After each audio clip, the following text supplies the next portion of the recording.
Samajwadi party के सांसद रामजी लाल सुमन द्वारा राज्यसभा में राणा सांगा पर दिए गए विवादित बयान के बाद राजनीति में तीखी बयानबाजी का दौर शुरू हो गया है। इसी बीच अब बीजेपी के पूर्व सांसद बृजभूषण शरण सिंह ने भी इस पूरे विवाद पर प्रतिक्रिया दी है। बीजेपी नेता बृजभूषण शरण सिंह ने सपा सांसद से माफी की मांग की है और उन्होंने दैत्य गुरु शुक्राचार्य का भी जिक्र किया है।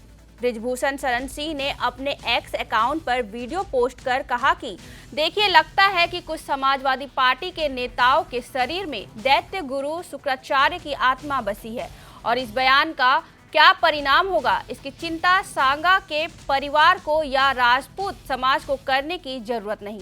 जैसे शुक्राचार्य के रास्तों पर चलकर एक तरीके से कह सकते हैं कि जैसे रावण का अंत हुआ था, ये जो शुक्राचार्य की आत्मा घुसी है कभी मुंबई में घुस जाती है। उन्होंने कहा, अब देखिए, अच्छा भला चल रहा था, अब सुमन साहब कई बार के सांसद है, उनमें घुस गई और वह इतिहास के बड़े जानकार है। बीजेपी नेता बृजभूषण सिंह ने कहा कि अगर उनको कहीं से रिफ्रेश मिला है बाबरनामा से या कहीं से, तो उनको यह भी देखना चाहिए कि दौलत खान लोधी ने क्या किया था। दौलत खान लोधी ने किया था और वह पंजाब का गवर्नर था। इतिहास में एक एक चीज से कई चीजें देखने को मिलती है, लेकिन जिस बयान से किसी समाज को, किसी जाति को तकलीफ पहुंचती है तो वह बयान नहीं देना चाहिए। इसके साथ ही उन्होंने कहा, राणा सांगा देशभक्त थे, छत्रपति शिवाजी महाराज देशभक्त थे या नहीं थे, छत्रपति संभाजी महाराज देशभक्त थे या नहीं थे, झांसी की रानी देशभक्त थी या नहीं थी, सर्टिफिकेट किसी नेता से लेने की जरूरत नहीं। ये बयान उन्होंने वापस लेने के लिए चाहिए, नहीं तो इसका परिणाम समाजवादी पार्टी को भोगेगी।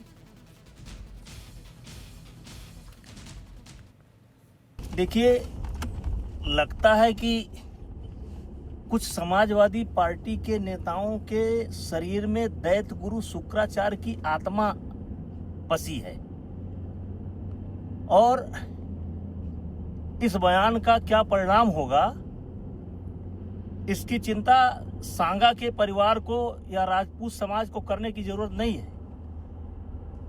जैसे शुक्राचार्य के बताए हुए रास्ते पर चल करके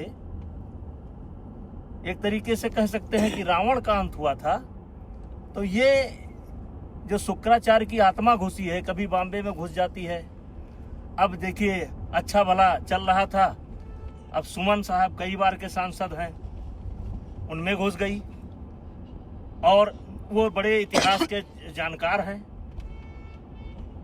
अगर उनको कहीं से रेफरेंस ये मिला है बाबरनामा से या कहीं से मिला है कि बाबर को उन्होंने आमंत्रित किया था, तो वहीं पर उनको ये भी देखना चाहिए कि दौलत खां लोधी ने क्या किया था।